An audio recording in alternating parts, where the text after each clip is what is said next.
Na hiyo chuma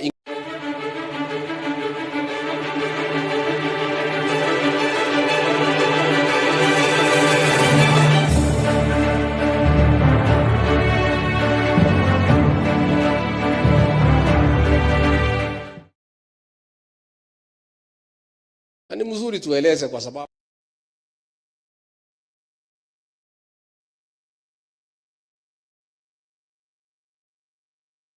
ni mzuri tueleze, kwa sababu ile mpango ilikuwa pale ni ya kuua mimi, kwa sababu ile kijana moja alikuja na ile chuma, alikuwa ananitafuta, akagonga kijana moja ambaye alinizuilia, na hiyo chuma ingenigonga singetoka hapo.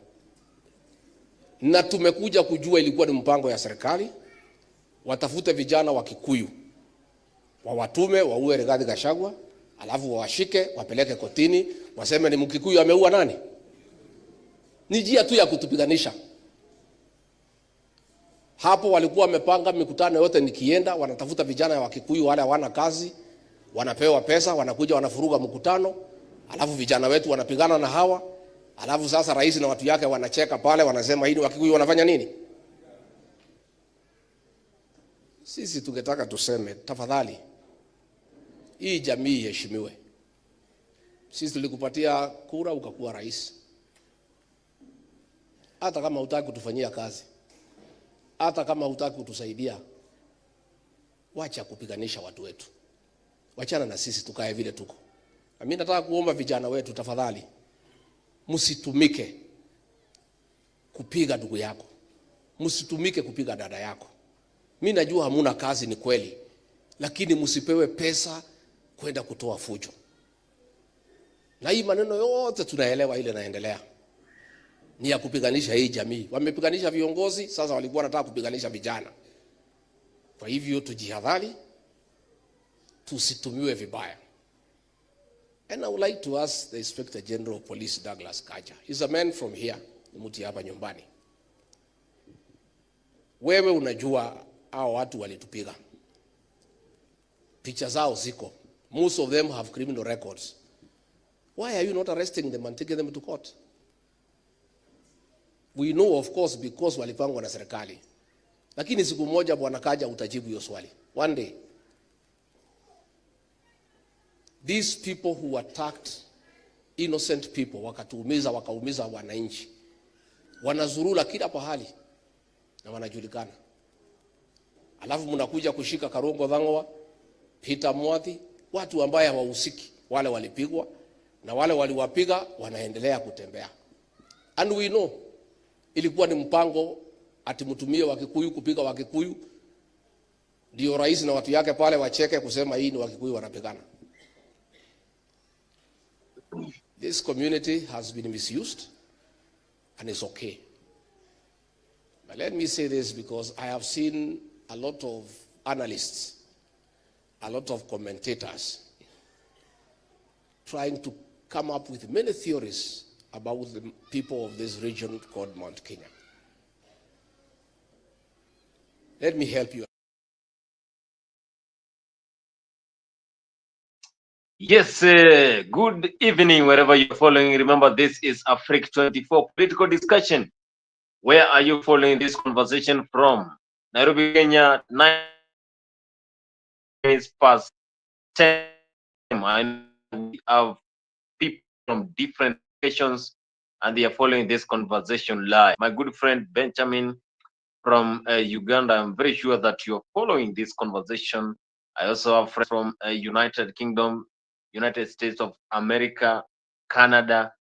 Welcome for today's discussion. And we're just asking, who should be asked after the downfall of the Kenya Kwanza government?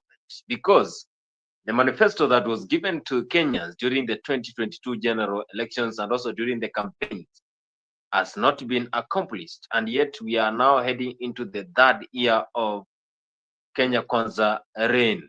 Who is to be complained for? Because, the president is still there, is the president of the Republic of Kenya. We have the Kenyans, we have the close friends to the president, that is the highest. We also have the advisors of the government. Or the situation was so harsh, such that it will take a president first 5 years to align things. So who is to complain? Are we going to complain? Was a mistake that Kenyans did during the 2022 general elections, or there is something that really Kenyans need to go back and realize that we need someone else? And yesterday, when we were having discussion here, there was a question that was raised by one of the guests here, and he just asked us, do you think that the president can give those arms, those swords at Kasarani for just serving Kenya for the first 5 years after he loses the 2027 general election? Been following some of the commentators, and they are saying 2027 will be a very easy year. It will be a walkover for William Ruto, that is the president of the Republic of Kenya. Do you agree that? Where are you following this conversation from? Make sure if you're following us for the first time, we just welcome you for tonight's show. If you have not subscribed to Afrique24, you subscribe. There is a link that I'm going to share there. You can join the studio and tell us, who do you think? What do you think Kenyans need to go back? Because most of the Kenyans are saying they need to go back in the drawing board and get to elect a new leader before 2027. The Gen Z, we saw them 2024. It is the year when the revolution of the Gen Z really happened in this country, and Kenyans knew that the Gen Z were united, and they went into the streets to reject the finance bill, to reject cabinet secretaries that were in the Kenya Kwanza government. Kenyans were saying some of the cabinet secretaries in the Kenya Kwanza government, they were incompetent, and that is why others were not able to manage the ministries that were assigned by the president. Because you know that the cabinet is very close to the president, because after the president, then the cabinet is the one that helps the president to run the country. But after the Gen Z complaint, we have seen several changes to the cabinet secretaries. We have seen a Ministry of Interior being shifted severally, Ministry of Sports being shifted severally. Recently, the first minister for the sports during the 2022 general election was Ababu Namama. Now we came to another cabinet secretary, that is Onesmus Kipchumba Murkomen. After Kipchumba Murkomen, we are now in the Salim Mburia side. Kenyans, just asking, why are we having changes daily, in a daily basis? Because they say it is high time that the president settle, because they need to get development. They need to settle with the CS, that is cabinet secretary. For example, the Minister of Sport is one of the sensitive ministries. You have also seen Interior shifting. Kithure Kindiki being shifted and also being nominated to become the deputy president of the Republic of Kenya. After they impeached Gachagua case was impeached, and after the impeachment, Gachagua has not settled down in his home constituency, saying that he was elected by Kenyans and he has the power to speak for the Kenyans. He's going to speak for the Kenyans. That is what Gachagua has been saying. Yet the president has never responded after what happened after the Gen Z protest. The president has never responded, and also has never responded to the impeachment of Gachagua. Who do you think need to be asked after the Kenya Kwanza downfall? Because most of the Kenyans, when you ask them, are they interested with the current reign, they will say no.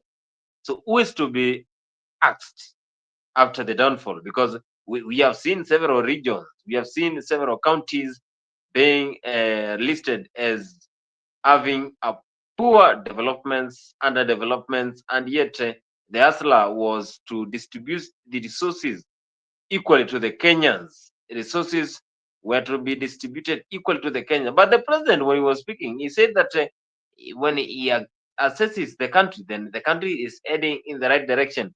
It is high time that we accept that the country is heading in the right direction. He's saying that he is a man on a mission. He's a man on a mission that he will change the situation of this country. Ibada. Nimekuja hapa mikutano mingine na nimefurahi kila wakati nikifika hapa tunaungana pamoja. Askofu aliyetunenea neno la Mungu Wilson amesema ya kwamba kuna wazee wengi ambao leo wamekuja kanisani na walikuwa wamekwepa kuja kanisani kwa muda mrefu, na nasikia leo mlikuja mapema. So maaskofu mlio hapa, wale wazee ambao walikuwa kidogo wamelegeza kamba hawajakuja kanisani, tafadhali msiwaache warudi bila maneno leo. Kila mtu ashike mzee wake amuulize ulipoteanga wapi, vile askofu amesema. Na mimi nataka nitangaze kwamba, kwa sababu najua naweza kuwekwa lawama kwamba wewe mbona umekuja leo na wale wazee wamekuja. Pengine ni wewe ulikuwa umewaambia wasikuje, na ndio wamekuja na wewe leo. Mimi sijawaambia maneno yote hawa watu. Wale wamekuja kwa sababu Mungu amewaita. Na sote tumeungana hapa kwa sababu ya kumwabudu Mwenyezi Mungu. Asanteni sana watu wa Kajiado kwa umoja wenu na kwa ushirika wenu. Hapa Kajiado mimi nafanya kazi na viongozi wenu. Nafanya kazi na viongozi wa serikali katika viwango zote. National government, county government, na mimi nafurahi sana niko na urafiki mkubwa vile vile na viongozi wa dini hapa Kajiado. And I'm very proud of the friendship. I am very proud of the partnership that we have with the people of this Kajiado as we build the partnership and friendship of the nation of Kenya. Nataka niwashukuru viongozi hawa kwa kukubali tuungane na tushirikiane pamoja katika majukumu ambayo tuko nayo. Tuko na majukumu mengi. Tuko na assignment kubwa ya kupeleka taifa letu la Kenya mbele, mbali na changamoto tulizo nazo ya uchumi, mara nyingine mambo ya environment ama mambo ya kiangazi inapatikana, mafuriko katikati hapo, kuna changamoto nyingi.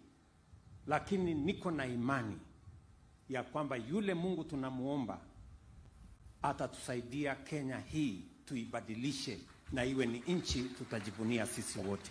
I have no doubt in my mind that this country is going to be transformed. And together we are going to change the fortunes of our nation, and Kenya is a truly blessed country. Sisi wote tukiungana pamoja. So ndugu viongozi mulio hapa leo, wale wengine wote, mimi nawauliza tushirikiane, tufanye kazi kwa pamoja. Changamoto tuko nazo nyingi, lakini vile vile tuko na nafasi nzuri sana ya kubadilisha nchi yetu. Mimi kwanza nataka niwapongeze watu wa Kajiado South. Nyinyi ni wakulima sugu. The president is saying that they will change the situation of this country. When?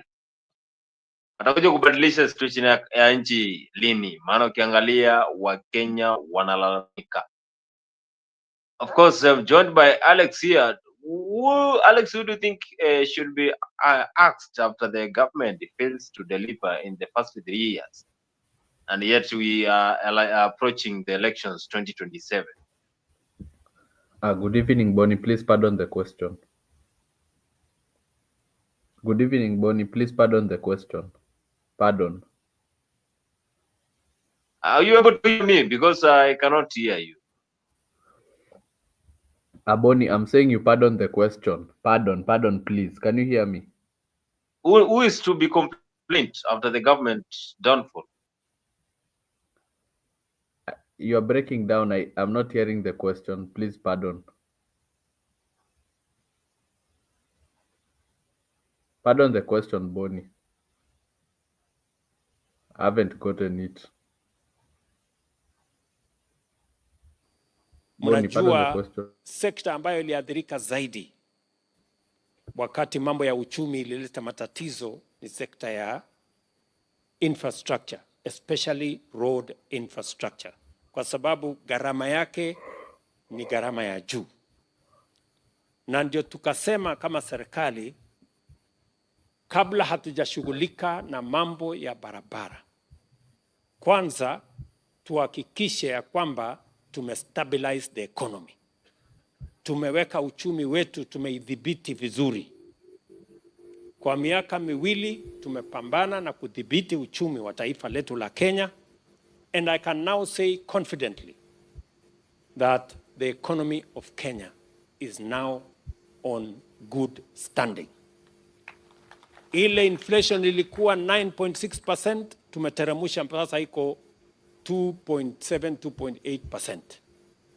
Ile exchange rate ilikuwa imepanda karibu 160 something, sasa exchange rate iko hapa 129 ikiteremka chini.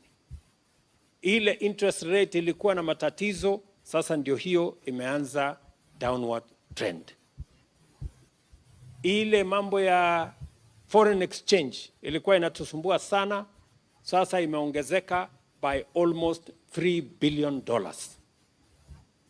So we can now confidently say we have managed to stabilize this economy, when I told many people that we are going to do so by making fairly difficult decisions, but necessary.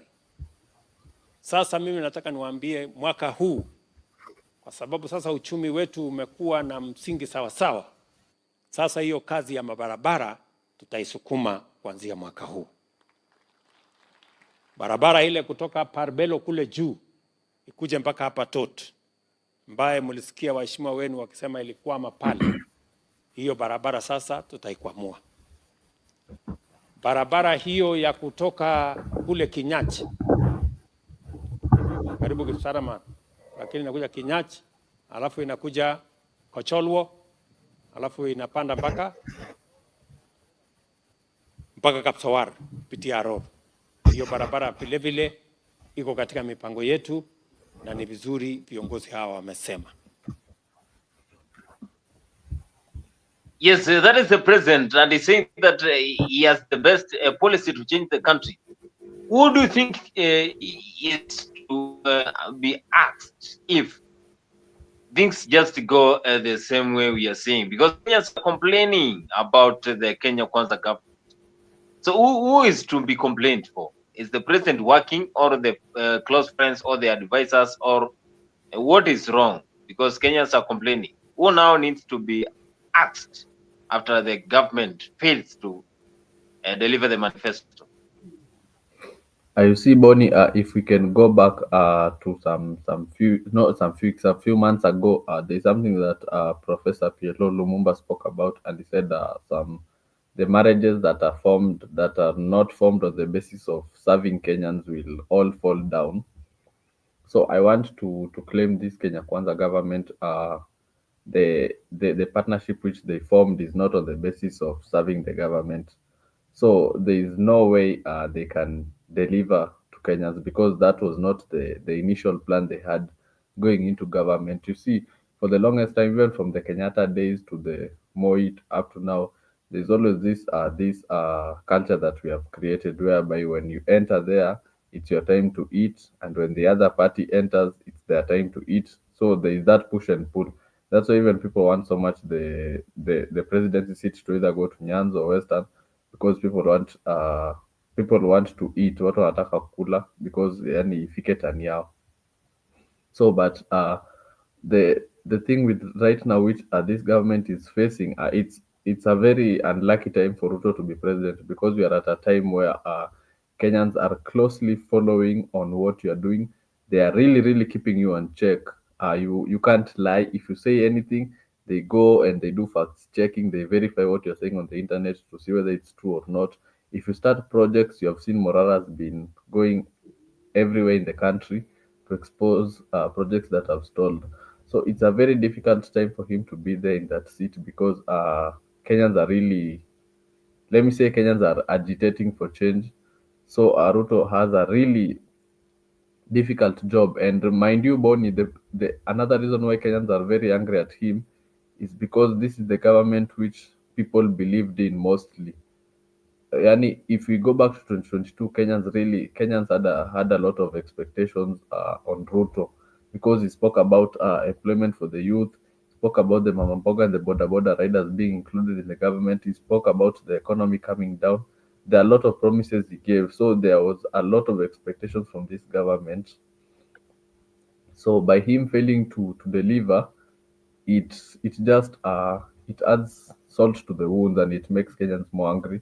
So and that's why we are seeing right now people are really agitating for change on social media, mostly on X. We see people are really keeping the government on check. So I think it's a very difficult time for him to be president.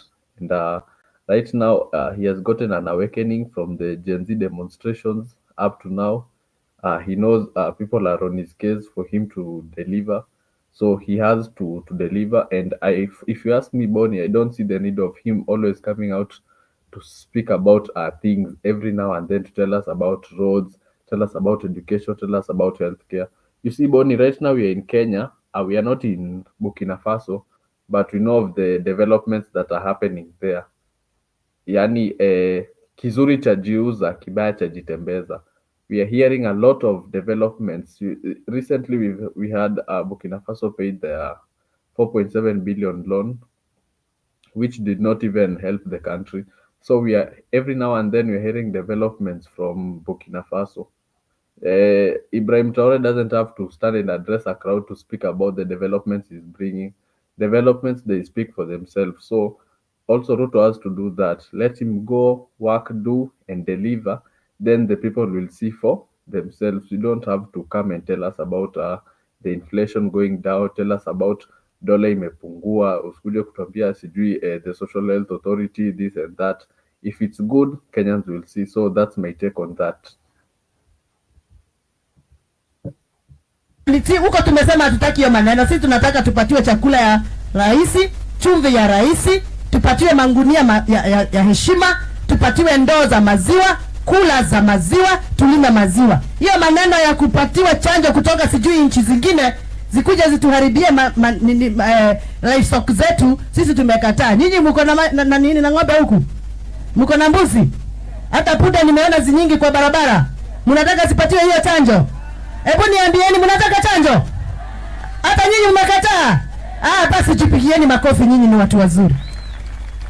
Your Excellency, my Deputy President, the second Deputy President of the Republic of Kenya, Bwana Rigathi Gachagua, nilikuwa nimefika hapa kwa constituency nyingine na hapa chini. Kwa hivyo hapa Makueni mimi si mgeni.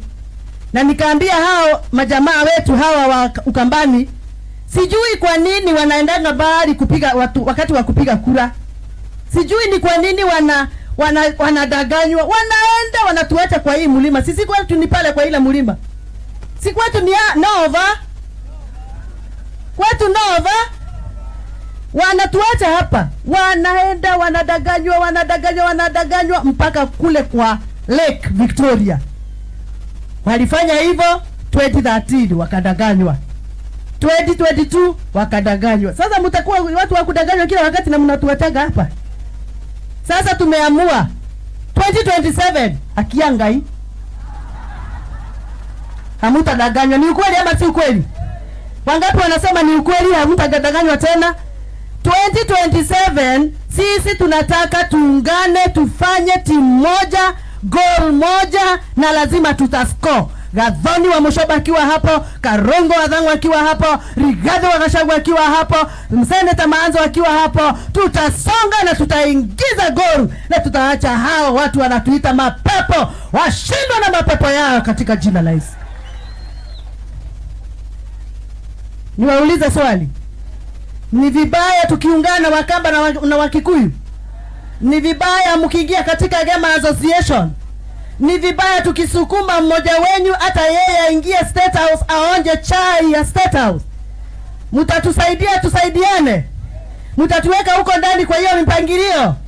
Wangapi wangetaka tuende timu moja nione? Kwisha maneno. Mkiwa na harambee hapa mtuite, tutakuja. Sisi tuko na mali, tutaleta. Mkitaka kuoa wasichana wetu mkuje haraka. Kabla hatujamalizwa na pombe baya kule kwetu. Mkuje mchukue wale wasichana wazuri. Nyinyi vijana mkitaka kupata kazi kule kwetu mkuje. Tuko na ng'ombe na tuko na boma nyingi, tutawapatia kibarua. Na nyinyi mtutapatie shamba huku, naona huku shamba ni kubwa sana. Mimi nipate kidogo, Rigathi Gachagua kidogo ajenge boma, tuwe tunakuja hapa kuiba mugithi. Sio ni mzuri? Mimi nataka tushikiliane, tupatane. Ya mwisho, mimi ni mama.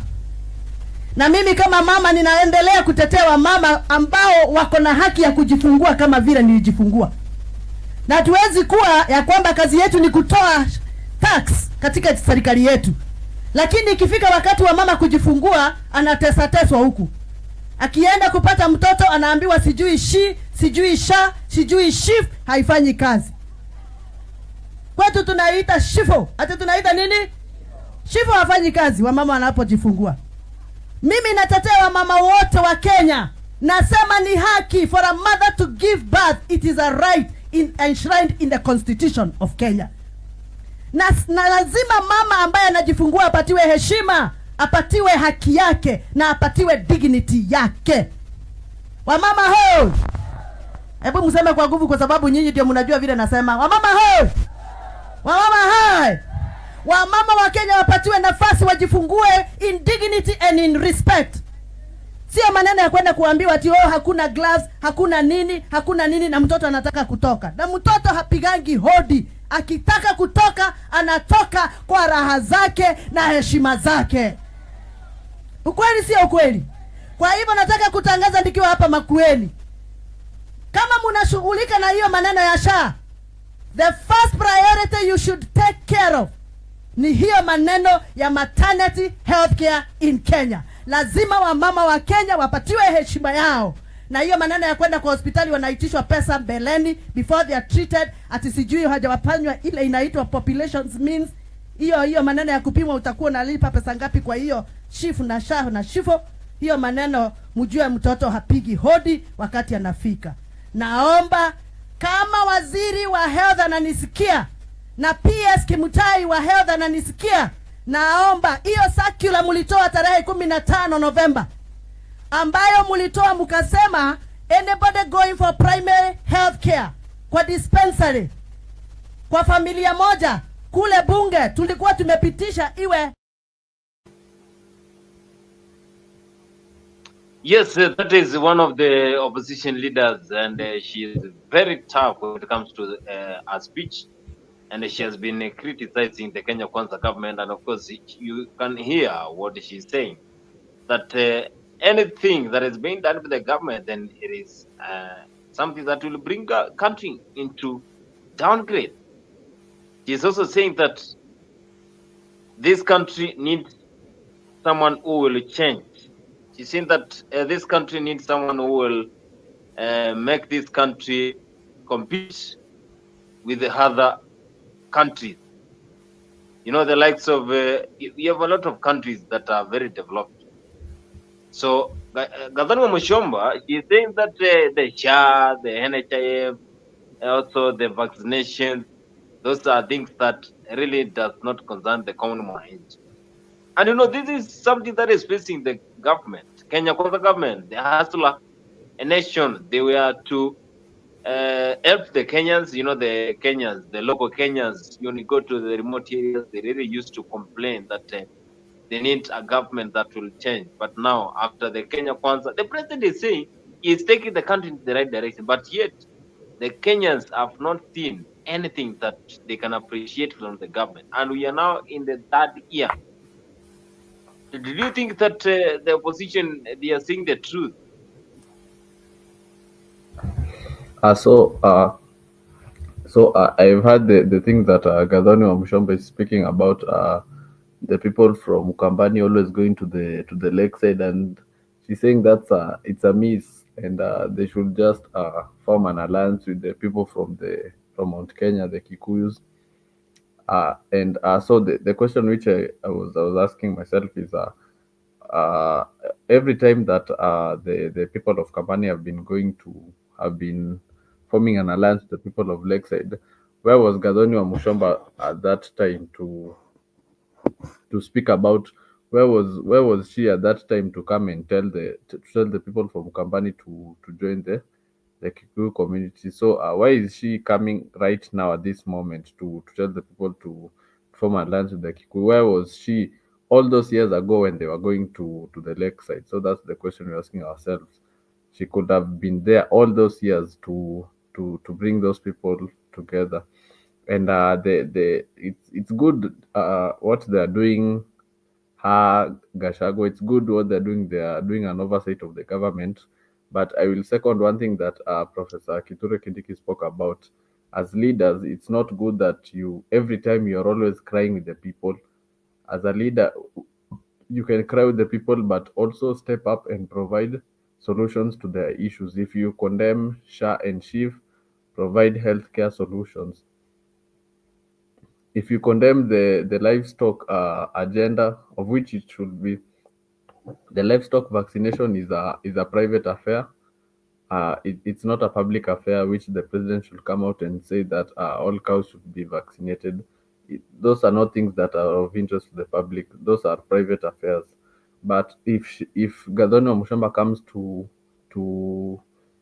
to object on the livestock vaccination as a leader, she has to provide solution. And that's a problem also that we have with the opposition in the country. They are keeping the government on check, but they're not really providing viable solutions to the problems that we have.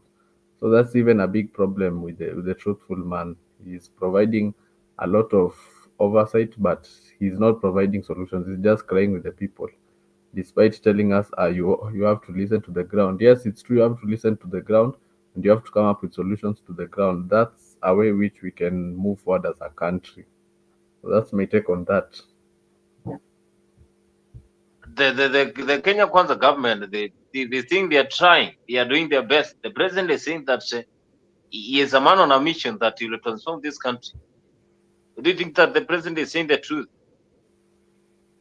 You see, Bonnie, if I think right now, Kenyans are bitter, Kenyans are angry because how the state of the economy is. But if we are to be objective, let him finish let it reach 2027. We have his manifesto. It's there. It's in the internet. Everyone can check it out. Then we will use his manifesto to verify and see whether he deserves another 5 years. If by 2027 he will have completed the objectives that he started, then I think he deserves another shot. But though there are a lot of questions we have to raise about the killings in Kware, we also have to raise the question about the person who was arrested and he casually walked out of jail. We'll raise questions about the youths being killed, but of which, Bonnie, if we're truthfully speaking, even Uru did not finish his manifesto. So if we're just to speak truthfully, even Uru is not going to finish his manifesto by 2027. And the thing that he's trying to do right now is to manipulate the perception of the people, to try to play with the minds of people. So that's why he's even trying to bring Uhuru, trying to bring Baba. It's a perception thing so that the people can feel like they're in power. But he has not focused so much on the development sector. That's the thing which Kenyans are really, really agitating for, the development sector. Instead of trying to manipulate the perception of the public, should try and deliver. But I don't want to be too harsh on him. So in 2027 we have his manifesto. Let's every time he always says he needs time, he needs time, he needs time. But eventually that time will be up. 2027 is not far. We are just 2 years to it. So we have his manifesto. We'll check the infrastructure. We'll check the employment. We'll check the health sector. We'll check the education sector. And that's the criteria we'll be using for electing the next president.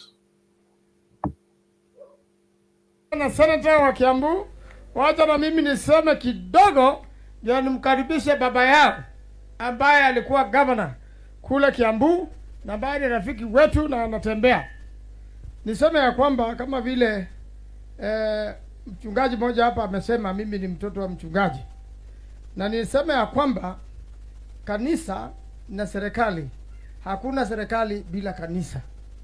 Kwanza kulikuwa Samueli ndio Saul akuwe.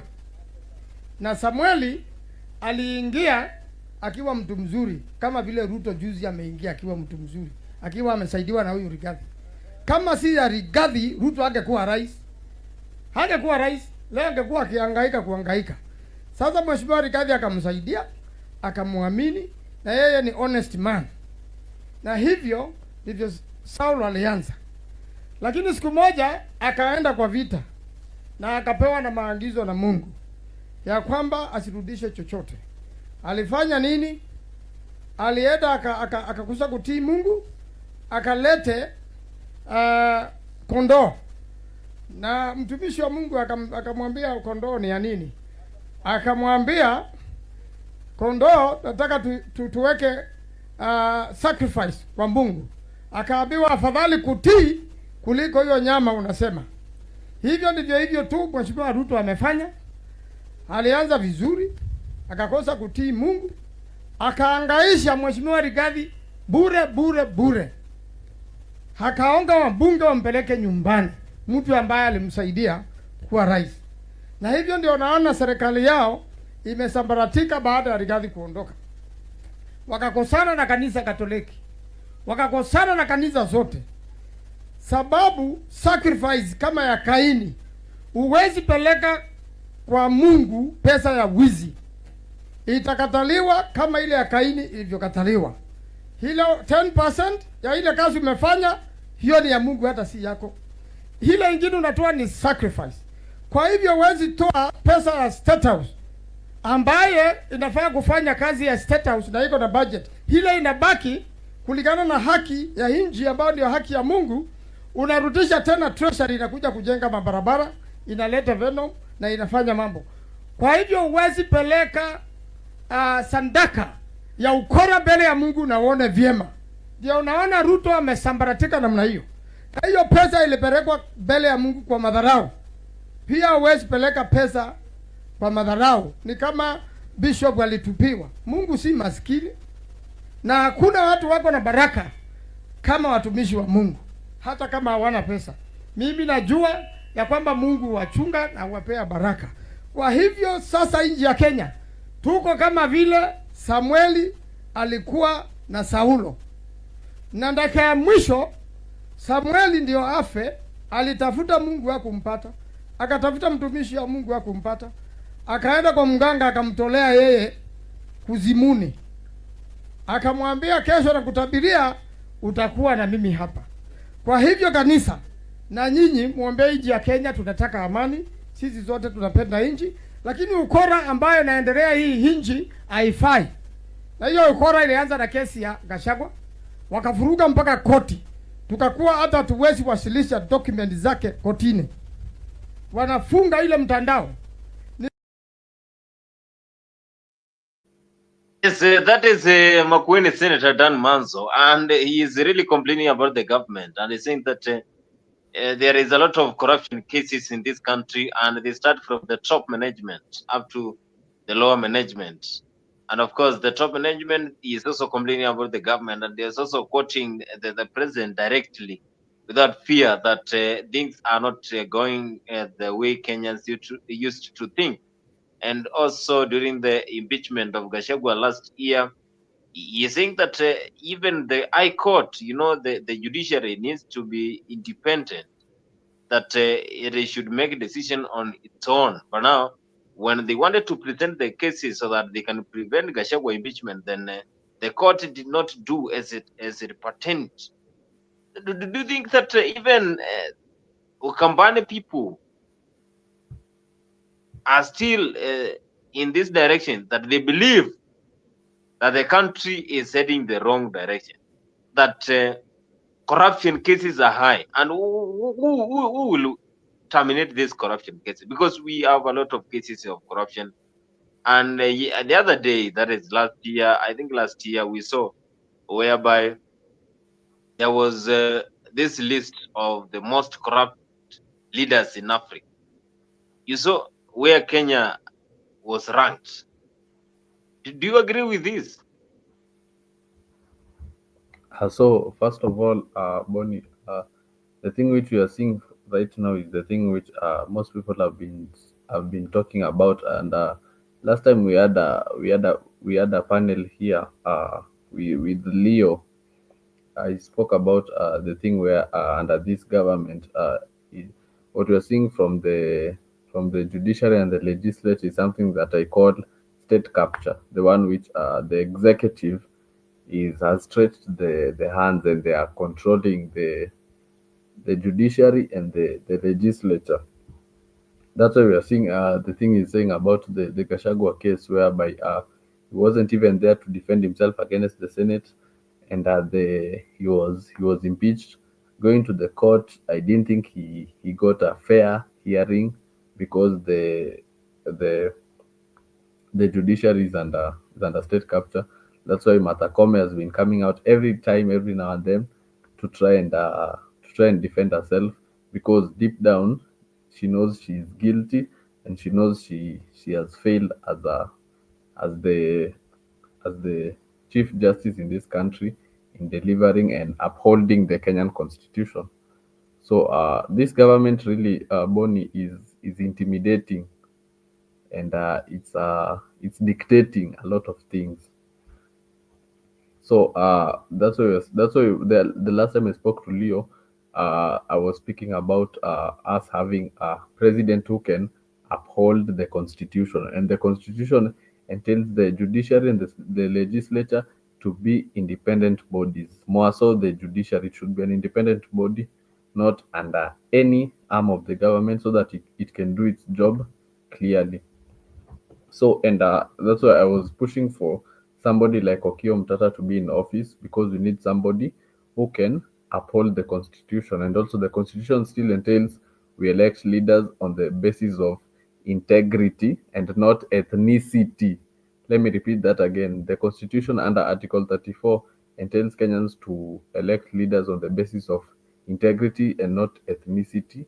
So, as Gadoni Mushomba wants to unite the gamer community, they should also be leaders who uphold the integrity for them to get that seat, and not try to mobilize people on the basis of ethnicity. Yes, we need to stop this tribalism in Africa. I think in the whole continent of Africa, but Kenya, you will see everyone channeling anything according to the tribe that he or she comes from. But also, you had the former DP, Rigathi Gachagua, when he was saying that he was just subjected into this impeachment because he was honest man. He was also attacked in Limuru because the government, as he was saying, that the government directed the goons from Kikuyu so that they can attack him. So at the end of the day, they will say that the Kuyus who are fighting each other. And yet we have Boni, seen a lot of things that are happening in this country. Yeah. can I comment on that issue of Rigathi being impeached for being truthful? I don't think the reason being he was impeached is because he was being truthful. The things he's saying on the media, that's it's something that's called spin. He's trying to spin things around to make himself look like the good person. That's why he's saying you see Bonnie, before him being impeached, and before him facing the backlash that he was getting, if you go back, Bonnie, let's say like 2 years ago to 2022, there are videos of him saying that we have to tax the nation for us to be able to bring developments. And there are still videos of him after the impeachment cases started, saying that he was telling the president not to overtax the people.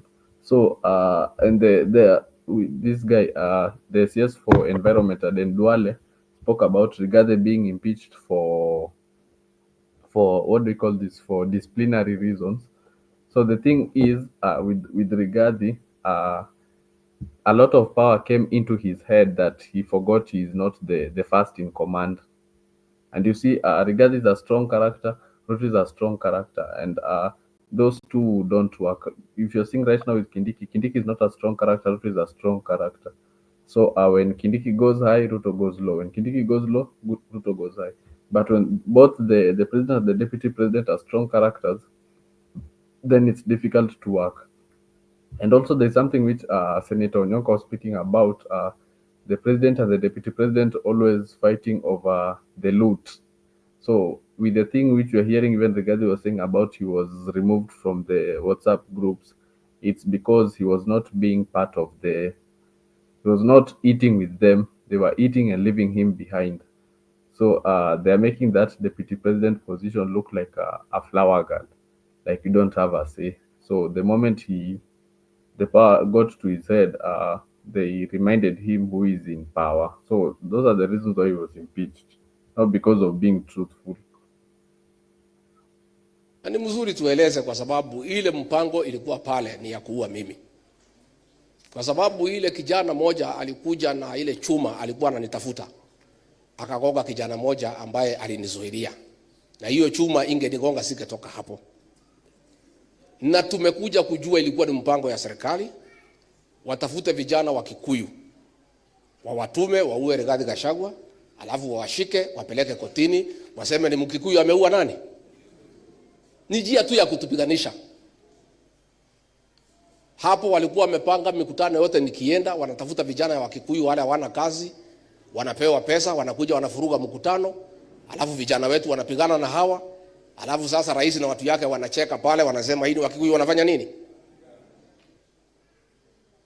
Sisi tungetaka tuseme, tafadhali hii jamii iheshimiwe. Sisi tulikupatia kura ukakuwa rais. Hata kama hutaki kutufanyia kazi, hata kama hutaki kutusaidia, wacha kupiganisha watu wetu. Wachana na sisi tukae vile tuko. Na mimi nataka kuomba vijana wetu, tafadhali msitumike kupiga ndugu yako, msitumike kupiga dada yako. Mimi najua hamuna kazi, ni kweli, lakini msipewe pesa kwenda kutoa fujo. Na hii maneno yote tunaelewa ile naendelea ni ya kupiganisha hii jamii. Wamepiganisha viongozi, sasa walikuwa wanataka kupiganisha vijana. Kwa hivyo tujihadhari, tusitumiwe vibaya. And I would like to ask the Inspector General of Police, Douglas Kaja. He's a man from here, mti hapa nyumbani. Wewe unajua hao watu walitupiga. Picha zao ziko. Most of them have criminal records. Why are you not arresting them and taking them to court? We know, of course, because walipangwa na serikali. Lakini siku moja Bwana Kaja utajibu hiyo swali. One day. These people who attacked innocent people, wakatuumiza, wakaumiza wananchi, wanazurula kila pahali na wanajulikana. Alafu mnakuja kushika Karongo Dhangwa, Peter Mwathi, watu ambaye hawahusiki. Wale walipigwa na wale waliwapiga wanaendelea kutembea. And we know ilikuwa ni mpango ati mtumie Wakikuyu kupiga Wakikuyu, ndio rais na watu yake pale wacheke kusema hii ni Wakikuyu wanapigana. This community has been misused, and it's okay. But let me say this, because I have seen a lot of analysts, a lot of commentators trying to come up with many theories about the people of this region called Mount Kenya. Let me help you. Yes, Gachagua there. I was just giving that bite because Gachagua was saying that they are trying to fight the mountain through Kikuyu community. Joined by Jeremiah Omondi. Jeremiah, of course, is one of our own here. Jeremiah, who do you think is responsible after the Kenya Kwanza government failed terribly for the first time. For the first time, now we are in the third year, but still Kenyans have not seen anything that they can appreciate from the KK government. Born habari ya jioni, Alex Ogega, habari zenu. The buck stops Chonjo with the kabisa. president. The buck stops with the president, period.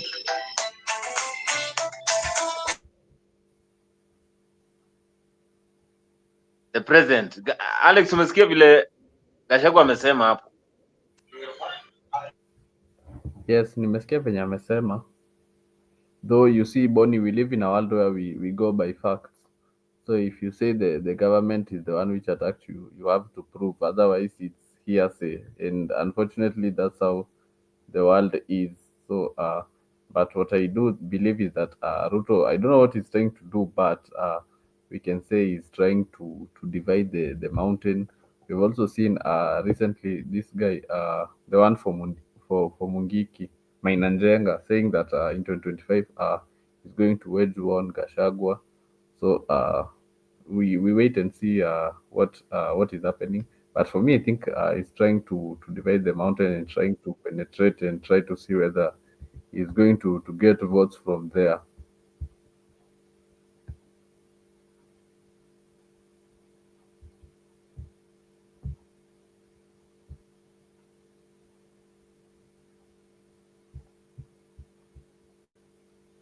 Sisi ni wafanyakazi chini yako, na tutajikaza, tutahakikisha ya kwamba hatuja ku let down. We will make sure that your vision for this country, for this valley, to be a peaceful valley is achieved, Your Excellency. I will work extremely hard under your leadership, Your Excellency, with a team that is in the security sector to make sure that our country is safe. From every corner of this country, our responsibility is to ensure that there is safety, there is peace. Mimi ningependa tu kuambia watu wa Kerio Valley hapa. Mimi nimekuwa na nyinyi tangu niingie siasa, hata kabla sijaingia siasa. Nimeona shida ambayo mko nayo kwa Kerio Valley. Na tangu nichakuliwa kama senator, sijawahi kuona kwamba ati ni Pokot, ama ni Turkana, ama ni mtu ya Marakwet, ama mtu ya Tugen ndio anafanya kuleta uhalifu. I have always been very clear in my mind kwamba wahalifu ni watu tunawajua. Tulijua Samuel wakati alianza shida hii. Na kama tungeshika Samuel siku hiyo, hatungekuwa na shida yenye tuko nayo hapa. Na tunajua shida ya wakora kwa sehemu hii, na tunawajua kwa majina. And I want to say this. You may have lied to other cabinet secretaries before. I want to tell you to your face, we know you, we know where you live, we know what you are carrying. We want to ask all the criminals who are roaming in this valley to make sure that the remaining few surrender every gun they have to government before we come for you. I want to say, Your Excellency, kulikuwa na wengine hapa juzi wanaona ati kwa sababu sasa tuko na amani hapa sehemu hii, wanaanza nduku na nduku, jirani na jirani, ati wanapigania shamba hapa kwa one of the in this ward, in the Assembly ward hapa mbele. Those are close friends to the president, and they are saying that they will make sure that the president's government will deliver. When is this? Do you agree with this? You know, after the change of the cabinet secretary now, Kipchumba Murkomen is saying that he is ready to fight for the president territory so that he can get that appreciation for the first term by the Kenyans. Jeremiah, do you believe that Murkomen is saying the truth? Or they are just close friends to the president? Ama tu ni marafiki tu.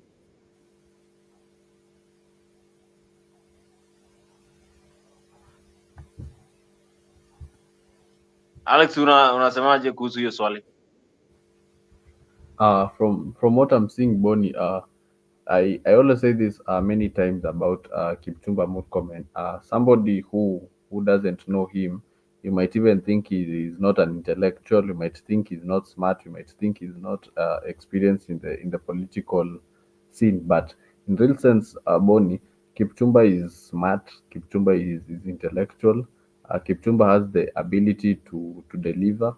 Though I don't think security is his expertise. I think he was doing well in the sports, but since the shuffle is in the security area, so if we are to check in terms of education qualification, Kipchumba is qualified. If we are to check on the policies he has, Kipchumba is still qualified. So the thing which we question is his integrity.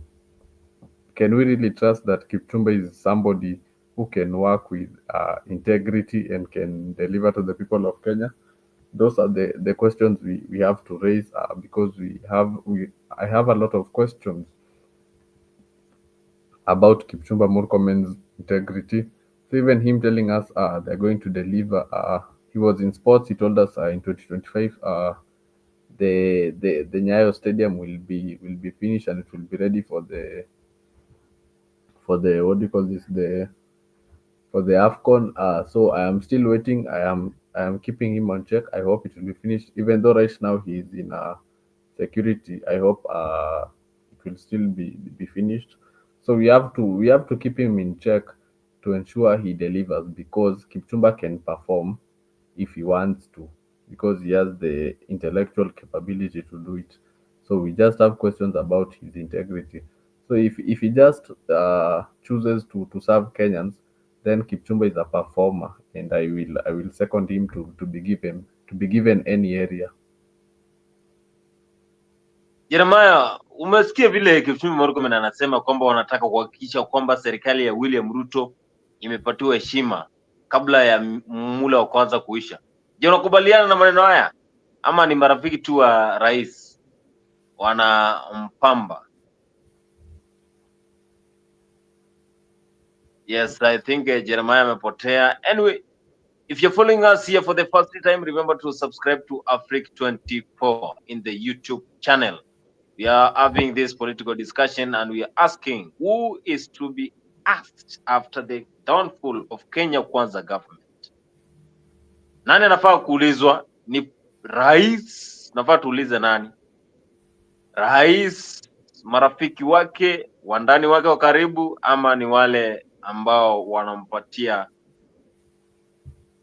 ushauri, washauri wa rais? Maana ukiangalia manifesto ya 2022 bado haijakamilika, lakini pia Wakenya, hata kama haitakamilika, Wakenya wanataka kuona maendeleo ambayo watakuwa wanasema serikali ya William Ruto ilitusaidia. Maana ukiangalia wale wa viongozi wametoka mrengo wa ODM, wengine wametoka pale Mount Kenya, wanasema kwamba serikali imefeli kabisa. But when you talk to other leaders, then they will tell you that the president is trying. Recently, we saw the broad-based government being formed, and we saw how the leaders turned into supporting the Kenya Kwanza. And of course, Junet Mohammed and also Alias and Joe really spoke yesterday, and they said that he has seen a lot of development. That is when they were launching the Swahili port in Mombasa. And of course, this was last year when Junet Mohammed said that the government is doing their best, that he want to congratulate the president. But Kenyans, they cannot see those achievements that the president and the government has done. They are saying the government has failed. Ni mbaya sana. Hii ni mambo ya kufungia mtu mmoja. Hii ni state capture. Sijui nini. Iko kwa record ya bunge, hata kama ni waziri sahi hawezi kuruka. Alisema hivyo. Baadaye tukagundua kumbe mambo ni tofauti. Kumbe hiyo ilikuwa inasaidia ili watu waweke watengeneze viwanda mingi ya kutengeneza clinker. Watu wengi wameapply sasa kufanya kazi ya clinker. Mambo ya kutoa clinker huko ngambo ikakwisha. Sasa unajua kuelewa mambo ni hivyo polepole. Saa nyingine unapinga kitu na inakuja polepole. Ya leo hii hatutapinga kwa sababu naona ni kitu mzuri pia. Hatutaki kuingia kwa hiyo mtego ile tuliingia ya kwanza ya clinker. But Your Excellency, what I want to say is that huko bunge sisi tutaunga mkono mambo ambayo yatapeleka nchi mbele. Na mimi nataka kuhimiza wananchi ya kwamba sisi tumechaguliwa kama wabunge, tuko na akili na tumesoma na tunajua. Hatuwezi kuwa tunakubali mambo ambayo yanadhuru wananchi. Lakini hatuwezi pia kusema ushuru yoyote ambayo iko katika nchi yetu ni ushuru mbaya. Lazima tutofautishe gani mzuri, gani mbaya. But if we generalize everything and we say all taxations are bad, then tufunge nchi. Kila mtu sasa aende kazi yake ingine, alime shamba yake, kila mtu afanye, angalie kondoo yake, ngamia yake, kila mtu afanye kazi yake. Hakuna haja sasa ya kukua na nchi. Saa hii nchi yetu imekuwa katika shida, and we must accept ya kwamba even though mimi nilikuwa nataka baba yangu akuwe rais, lakini ikaenda hivyo hivyo. Nchi ilikuwa katika hali ngumu. Your Excellency, when you took over, deni zilikuwa nyingi, mambo ilikuwa mazito. Watu ya upinzani kama sisi tulikuwa tunangojea na tumetarejea kwa muda mrefu mpaka sasa imekuwa after broad base, sasa ikachelewa, ya kwamba mtashindwa kulipa hii deni. When are you going to default? Not if. We knew this was they are going to default. When they default, sasa tuko na hawa bega kwa bega. Tuambia si wameshindwa na kazi. Sasa Mheshimiwa Rais, congratulations. Umejikakamua mpaka leo. Naona mambo inaenda hivi tu. Vizuri kabisa. So sisi tunaunga mkono kwa kazi nzuri na uchumi vile mimi naona sasa vile. That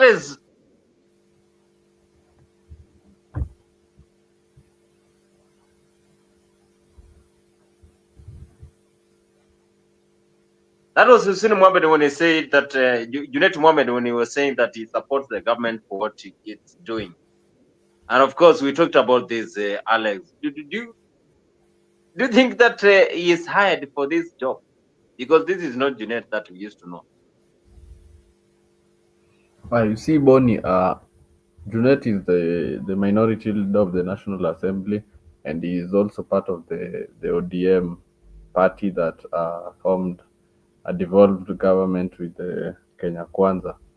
So right now we have a devolution government in the country. So you see, Bonnie, before the broad-based government, Junet was oversetting the government. But you see, after they were given some few CS positions right now, so wameenda kwa serikali, so right now they can't speak, and they can't stand for the people. That's why unasikia hata Junet many times anasema yeye ndio kiongozi wa upinzani, na anasema saizi hakuna kitu ya kupinga, serikali iko sawa. But in real sense, serikali iko sawa, and there are a lot of things za kupinga. That's why we always see Okiomtato every time going to the courts, because there are many things that we can challenge about this government. So I think Junet is failing the Kenyans by saying that right now there is nothing to oversight. We need a strong opposition, since the former opposition leader for Kenyans, Raila Odinga, has gone to vie for AUC.